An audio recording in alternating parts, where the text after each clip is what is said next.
Good evening. Welcome to the Critical Hour. We're coming to you from the capital of the United States of America, Washington, D.C., here on Radio Sputnik. I'm your host, political scientist, author, and nationally syndicated columnist, Dr. Wilmer Leon, and I'm joined here by my co-host, political analyst, Garland Nixon. Thank you, Wilmer. For the next 2 hours, we will explore and analyze the salient news stories that are impacting the global village in which we live.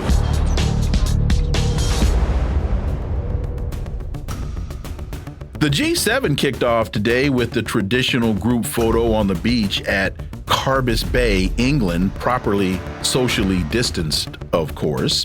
British Prime Minister Boris Johnson is hosting the meeting.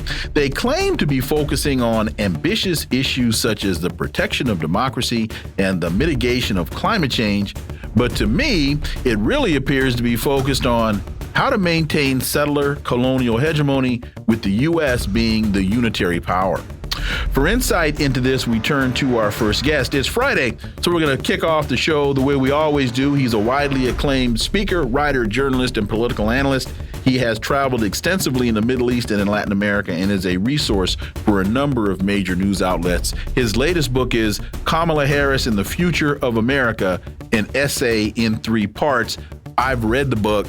Phenomenal work, as always. Caleb Maupin. Caleb, welcome back. Sure. Glad to be here, as always. So before we get to the G7, there's been a lot of discussion over an interview that Vice President Kamala Harris did on NBC with Lester Holt. Let's hear a bit of the audio, and then we'll get your response, Caleb. There's one other topic I wanted to talk to you about, but let me just quickly put a button. Okay. Do you have any plans to visit the border? I'm here in Guatemala today. At some point, we are going to the border. We've been to the border. So this whole thing about the border, we've been to the border. We've been to the border. You haven't been to the border. And I haven't been to Europe. And I don't understand the point that you're making. I'm not discounting the importance of the border. Well, I mentioned it because I know Republicans have certainly come at you on this, but Democratic Congressman Cuellar has a border district has said to you and the president, come. You need to see this. Listen, I care about what's happening at the border. I'm in Guatemala because my focus is dealing with the root causes of migration. There may be some who think that that is not important, but it is my firm belief that if we care about what's happening at the border, we better care about the root causes and address them. And so that's what I'm doing. A couple of things, Caleb. One, she hasn't been to the border, and this is the number one item in her portfolio given to her by the president.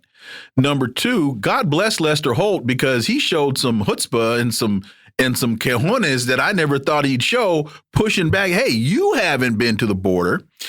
She says, I haven't been to Europe either. Well, if that means that the vice president of the United States has never been to Europe, to me, you form a worldview by viewing the world. So she's almost as bad as George W. when he hadn't been around the world and his dad was the darn president. Well, not only president, his father was the ambassador to China. And the head of the CIA. And final point, I'm here because people need to understand the root causes, but she doesn't talk about U.S. regime change in the country. She doesn't talk about United Fruit and what the United States, she doesn't talk about what the real root causes are. Am I tripping? Help me out, Caleb Maupin. Well, there's a couple things that come to mind. The first thing that's important to note when it comes to that is that, while Kamala Harris, she hasn't been to Europe, she did spend most of her teenage years living in Quebec in Canada. And that's something that she has very carefully kind of glossed over in the autobiographies and stuff. Doesn't particularly fit the narrative she wants, that yes, she was a small child in Oakland, California. And yes, she came back and graduated from high school in California, but most of her teen years were spent in Quebec, which is interesting. And you have to wonder why she says nothing about it, like what was going on there. And that raises some questions.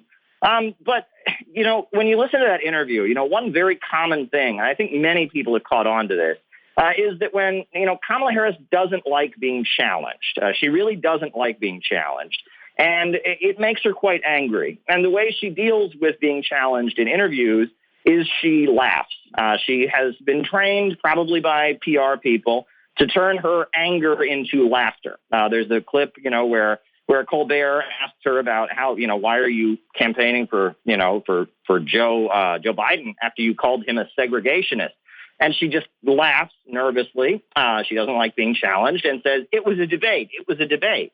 And, these are words that she could be saying angrily. And to cover the anger that's coming up, she laughs. And this is how she's been trained to do. But the words that come out, take the laughter out. These are not, these are quite heated, angry words. It's, why are you challenging me? Why are you asking me questions like this? Who do you think you are? And this points to the overall narcissism of Kamala Harris. Another thing that I think is interesting is, the big quote that comes out from her trip to Guatemala is, do not come, do not come. Mm-hmm. And what's interesting is that, Kamala Harris's entire life story is so dedicated to the fact that both her parents did come. Her father came from Jamaica. Her mother came from India. That she is a child of immigrants, that they came to the land of opportunity. So it's a little bit hypocritical for her to, get in front of an audience in Guatemala and say, do not come, do not come. However, coming from her, it's much better optics than imagine Joe Biden down there saying, do not come, do not come. That wouldn't look good at all. So, the fact that she's the border czar, she's been named the border czar by the Biden administration. She hasn't actually been to the border.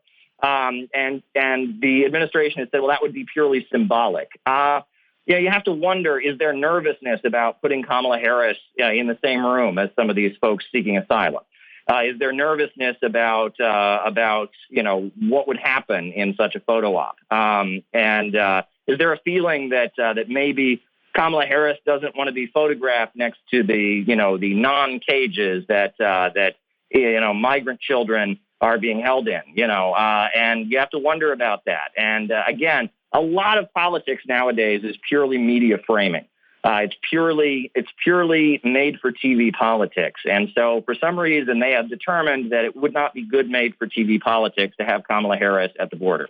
Really quickly, her comments about don't come, she then tried to put it in the context of how dangerous and horrific the trek is from Guatemala through Mexico to the United States.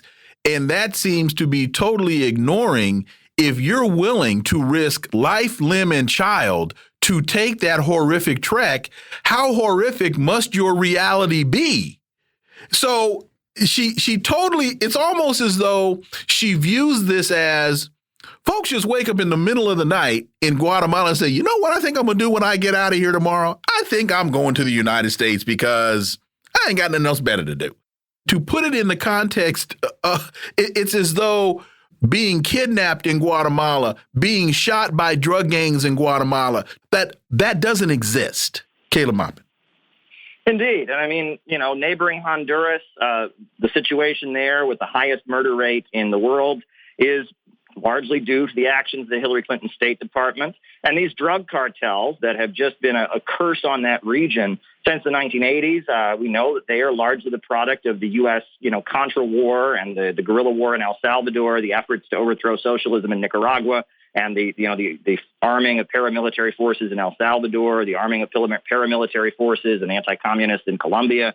The drug cartels that just terrorize and have been horrendous for that region are the result of U.S. foreign policy, whether it's recent actions, or actions going back to the 1980s.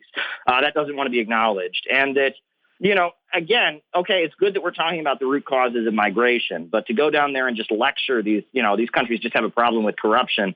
Well, no, I think there's more global issues at stake. It's not just like they're corrupt down there. They don't have good culture. And that was the implication when you listened to her remarks.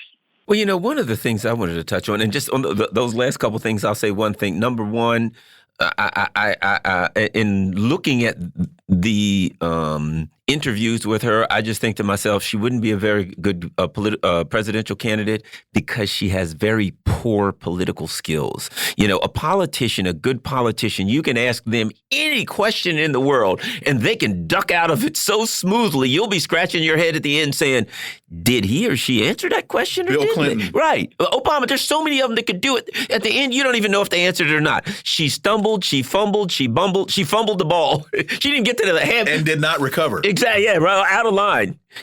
Out of bounds. But here's something I want to bring up, and this issue, I think it's good, and it's in people trying to address this border issue. They're inadvertently showing their own hypocrisy. Let me give you an example. AOC complained validly and basically said that, for Kamala Harris to say don't come, basically implying, hey, people that we screwed up their country. So to say don't come is like setting someone's house on fire and then, getting on their case because they run from the fire. They flee. Perfectly valid.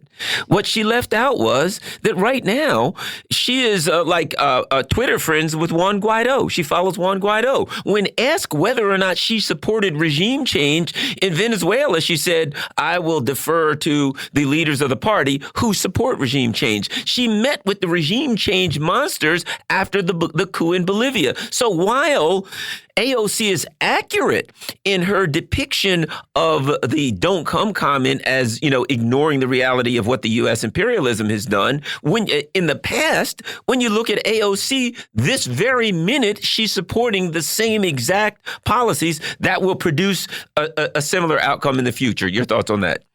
Sure. And I thought the other point that AOC made that was interesting was that she said it is fully legal under U.S. law to seek asylum in the United States. Now, you may be denied, but U.S. law does allow, if you want asylum, you can come to the United States and try to get it. Now, they may, you have to enter the legal process. You can't just show up. And they may deny it at the end of the day. But, you do have the right to seek asylum in the United States. And let me add that policy has largely been motivated by anti-communism. They talk about wet foot, dry foot, and all of that. If you are fleeing from Fidel Castro, you can come here, no problem. If you're fleeing from the Soviet Union or you're fleeing from China, you can come here, no problem. If you're fleeing from just an ordinary free market capitalist regime full of drug cartels and poverty, well, then you got a problem and you might not get through. And then that's a weird irony of U.S. immigration that's not often discussed. If you're fleeing the Tonton Macoute in Haiti and Jovenel Moïse, don't even get in a boat. So the G7, despite the opening of the G7 meeting today, Boris Johnson has issues with the European Union and what's going on in the border issues developing or ongoing in Ireland. The G7. Your thoughts, again, as I said at the opening, that it really seems to be focused on how to maintain settler colonial hegemony with the U.S. being the unitary power. Your thoughts, Caleb Maupin. Well, I will quote Jack Ma, the CEO in China, who's a member of the Communist Party, but founder of Alibaba. And he said it needs to not be G7, it needs to be G200, right? That other countries deserve a seat at the table. And what's a little bit weird is how many of these clubs are there now, right? So we got the G7, we got the G20, we've got the IMF and the World Bank, and we've got NATO, and we've got the European Union. And it's like there's all these efforts to create some kind of body that will kind of structure and bring Western powers together and give them the ability to dominate the world. But they can't exactly get the formula right. Sometimes they want Russia and China at the table, but outvoted. Other times they don't want them at the table at all. It's a very, very strange thing. You almost get the idea that different factions favor different alliances like this and different summits as being the place that policy is discussed. Well, the other thing is that, this free market capitalism scam is inextricably linked to militarism and to the, we say neocon, neoliberal, and I always thought the neoliberal is the economic end of it, and neocon is the militaristic end of the, part of the same thing. So when we look at that, but what we're seeing, I think now, because this crazy free market capitalism scam is falling apart, that the militaristic wing of it has to come much closer to it, because now it's at a point where they're looking at the Chinese system, which is completely dwarfing what they're doing, which is running by them like they're in reverse, like they're sitting still, and they don't know how to handle it because their system isn't working for anyone, let alone for but the billionaires. So now it's like NATO and the G7 and all of these are all coming together saying, how can we use militarism to rescue this dead and dying free market capitalism system? Your thoughts on all of that? Well, it's interesting because among anti-communist dissidents in the Soviet Union during the 70s and 80s, there was a joke that they would make. They would say, in America, your country is run by the military-industrial complex, but here in the Soviet Union, our country is the military-industrial complex. Now, obviously, the way they were framing it up, they meant it in an anti-communist way, but it was pointing to some truth, which was that the Soviet Union had to spend so much money on its military just to survive. It wasn't really an arms race. It was an arms catch-up, which the USA would develop a new missile system, and then to not, face the threat of nuclear war and to have deterrence, they would have to build another missile system. And that the state-run economy, the military was a huge part of it, and the military often got priority because, if you're risking annihilation or invasion, you really can't, construct a civilian economy. And what's interesting, though, is that, so in the United States, we have the military-industrial complex. They talk about military Keynesianism and the government spending money on the military to stimulate the economy. And this is a way to manage things. And what's important to note is in a time of economic crisis, when the rate of profit is falling, unemployment's rising, there's hunger, at that point, managing the economy becomes much more essential to keeping order in society. So I think the role of the military-industrial complex in the United States is going to increase in these times, no doubt about it. Russia, it's reported, is preparing to supply Iran with an advanced satellite system. And the nature of the stories is that it'll be used for militaristic purposes, which it very may well be, surveillance and whatnot, but almost ignoring the civilian applications that can be put to use here. Indeed. And look, the USA has been giving satellite support to the Saudis in their war against the people of Yemen. The USA has provided satellite support to Israel in its efforts against the Palestinians and its efforts against Syria and its attacks on pro-Syrian government forces. And that, satellites are part of modern warfare. That's the reality. Look, you need, high-tech satellites to figure out where to strike and to monitor your opponents and to determine where to make the drone strikes. And, if the United States is doing this and helping its allies to do it, should we be shocked that Russia might do the same thing? And it's not illegal. It is not in violation of any international law for Russia to sell this technology to Iran, and it's not illegal for Iran to buy it. So go ahead on if you need it. Kayla Maupin. Indeed. Thank you so much. As always, really appreciate it. Enjoy the weekend, man. Absolutely. And same. Best wishes to you. Thank you. Both of you. You're listening to The Critical Hour on Radio Sputnik. I'm Wilmer Leon, joined here by my co-host, my co-host. If hey, only. you trying to tell me? Is there something I didn't know? I don't know. Yes, I am trying to tell you that. I'm your host, Wilmer Leon, joined here by my co-host, Garland Nixon. There's more on the other side. Stay tuned.